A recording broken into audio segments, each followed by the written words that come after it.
Homiladorlikda eng foydali 10 ta top meva.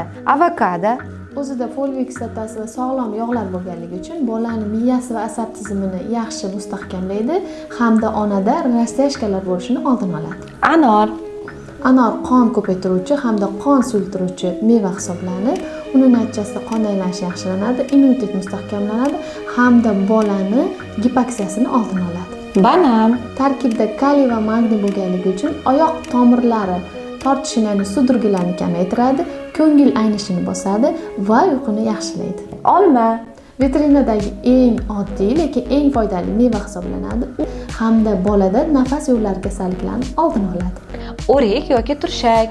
Kaliy, kalsiy, fosfor manbai bo'lganligi uchun bolani suyak va tishlarini mustahkamlaydi, onani esa yuragini me'yorlashtiradi. Apelsin va limon. Ularda vitamin C ko'pligi uchun birinchi o'rinda organizmning temirni so'rilishiga yordam beradi hamda immunitetni mustahkamlaydi. Nok Unda folviy kislotasi va kalsiysi bor, u buyraklarni ishlashini yaxshilaydi va otyoqlarni oldini oladi. Kivi vitaminlarga boy, u qon bosimini me'yorlashtirishga yordam beradi. malina va qulupnay. Ular tabiiy oksidant hisoblanadi. Qon tomirlar devorini mustahkamlaydi, lekin allergiyangiz bo'lsa ehtiyot bo'lishingiz kerak.